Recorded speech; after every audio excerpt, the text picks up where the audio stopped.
सुमृत नेमी नमी नेमी पास और महावीर स्वामी, ऐसे 24 तीर्थंकर हुए, 12 चक्रवर्ती हुए, जिनमें सबसे पहले भरत चक्रवर्ती, सगर चक्रवर्ती, मगबा, सनत कुमार, शांतिनाथ, कुंदनाथ, अरयनाथ, शुभोम, पदम और हरिसेन, जयसेन और ब्रह्मदत्त चक्रवर्ती। ऐसे वह 12 क्या होते हैं? चक्रवर्ती होते हैं। 9 बलभद्र होते हैं। बलभद्र जो नारायण के जो है बड़े भाई होते हैं और जिनकी 2 ही गति होती हैं, या तो वह स्वर्ग जाएंगे या फिर वो मोक्ष जाएंगे। ऐसे वह 9 बलभद्र हुए और 9 बल में विजय, अचल, धर्म, सुप्रभ, सुदर्शन, नंदी मित्र, और 8वें जो हुए वो रामचंद्र, जिन्हें पद्म भी कहते हैं, और 9वें जो बलराम, जो श्री कृष्ण आदि के भाई हुए। ऐसे वह 9 बलभद्र होते हैं। 9 नारायण और 9 प्रतिनारायण, जिन्हें हम 9 जो है विष्णु और 9 प्रति विष्णु भी उनको कहते हैं। तो नारायण जो 9 हुए वो नियम से नारायण और प्रतिनारायण नरक ही जाते हैं, उनकी और कोई गति नहीं है। तो 9 जो नारायण हुए, त्रिपिष्ट नारायण बोले। महावीर स्वामी का जो जीव पहला जो है वो क्या बना? नारायण बना, त्रिपिष्ट नारायण। द्विपिष्ट स्वयंभू, पुरुषोत्तम, पुरुष सिंह, पुंडरीक, दत्त, और 8वें लक्ष्मण और 9वें श्री कृष्ण। ये जो है नारायण हुए। 9 प्रति नारायण, क्या? 9 प्रति नारायण बोले। सामान्यतः पहले जो है नारायण पृथ्वीनारायण होते हैं। पृथ्वीनारायण होते हैं जो अर्धचक्री होते हैं, 3 खंड के जो अधिपति होते हैं, जिनके जो हैं 7 आदि रत्न होते हैं और कुछ जो है उनकी निधियां होती हैं। और जो है जब नारायण आते हैं और नारायण उन पर विजय प्राप्त करते हैं, क्या?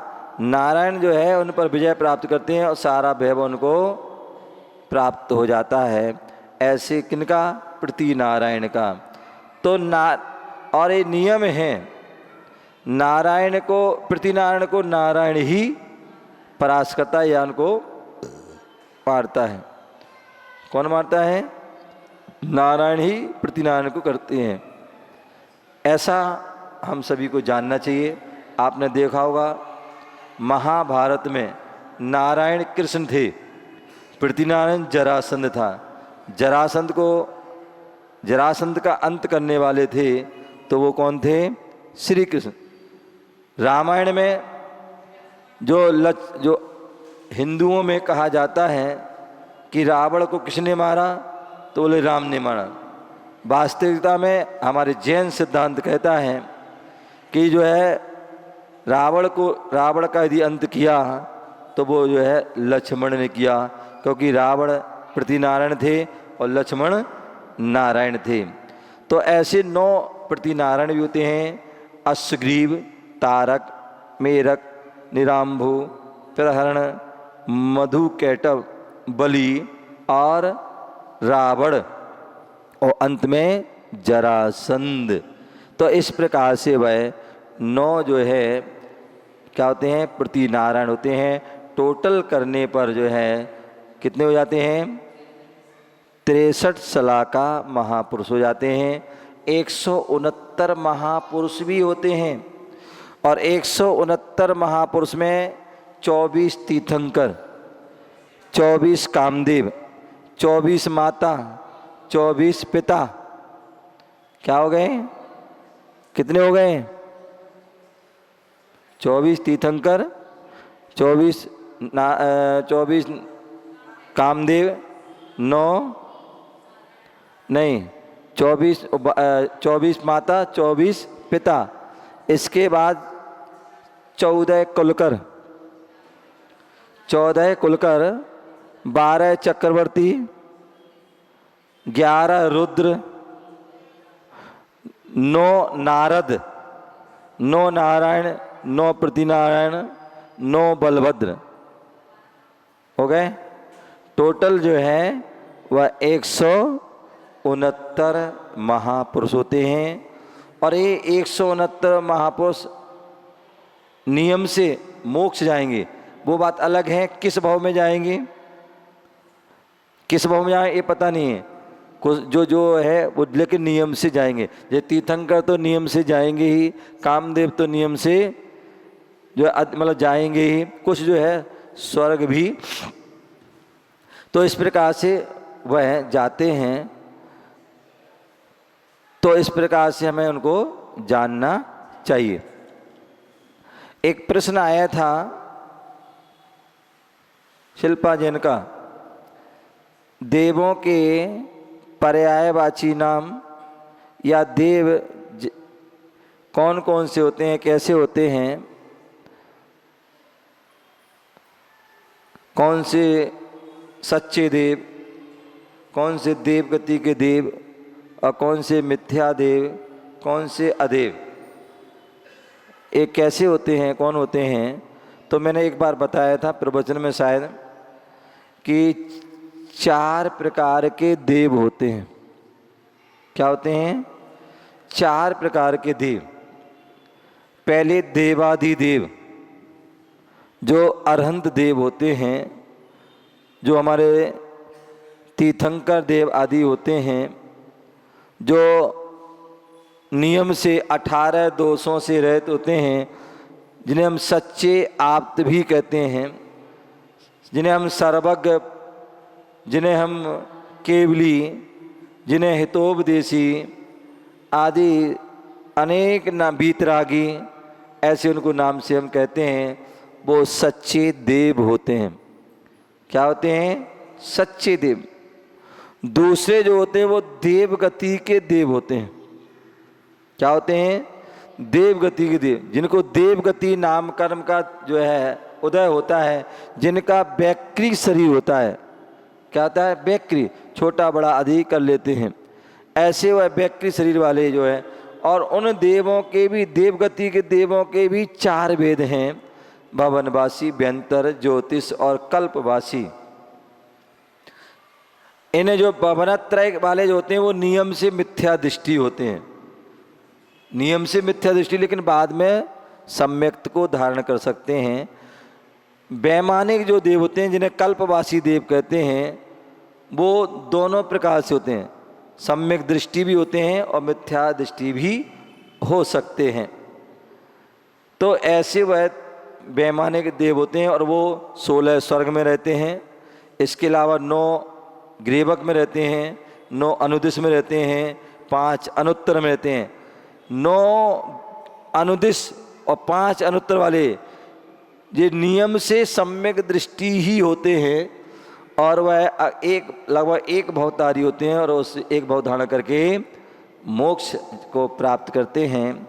ऐसे वह देवगति के देव, ठीक है ना।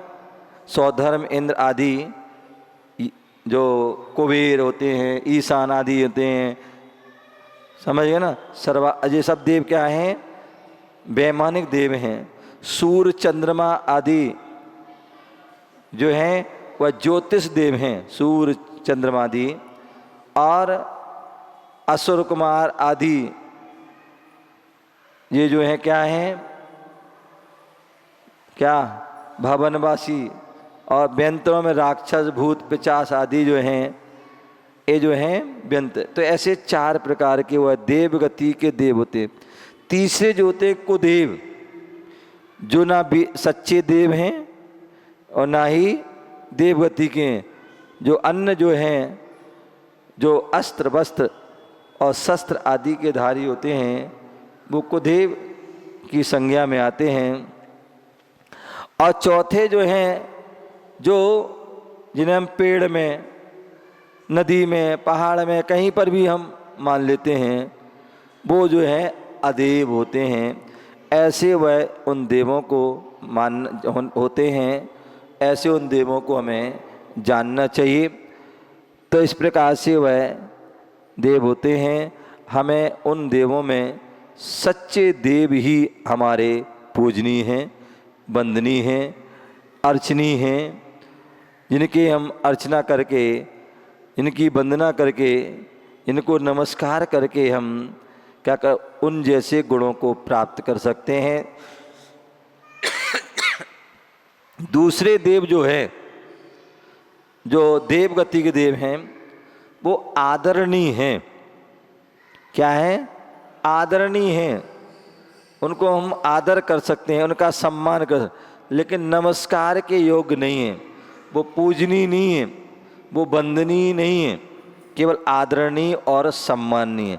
अन्यथा हम लोग क्या कर देते हैं, बहुत से लोग अति करते हैं, जिनको पूजना चाहिए उनको पूजते नहीं हैं, और जिनको नहीं पूजना चाहिए उनको पूजने लगते हैं।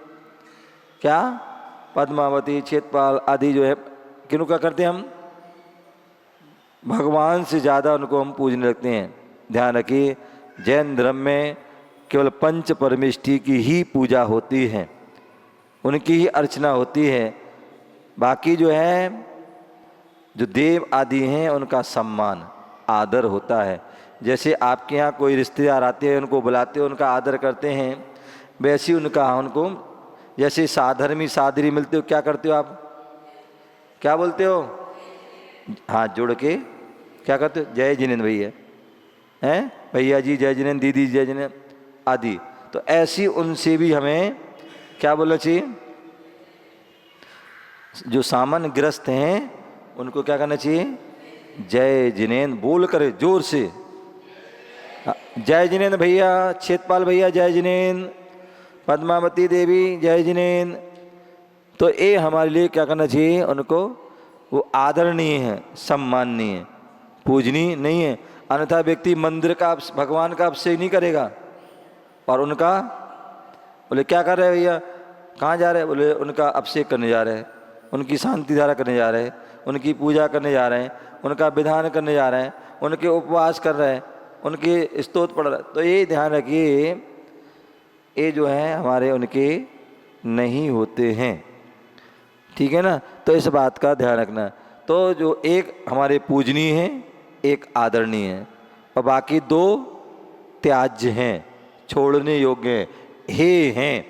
ठीक है ना? तो इस प्रकार से उनको हमें जानना चाहिए। इस प्रकार से आप जाने समझें। ओम नमः सिद्धेभ्यः। जय बोलो महावीर भगवान की। आप सभी को पता है, आज भाद्र शुक्ला चतुर्थी का दिन है, और कल प्रातः काल की बेला में वह पावन घड़ी, वह पावन दिवस, वह पावन पर्व, पर्यूषण पर्व, जिसके जो है शास्त्रों में जैगंबर और श्वेतांबर दोनों परंपरा में यह प्रचलन है।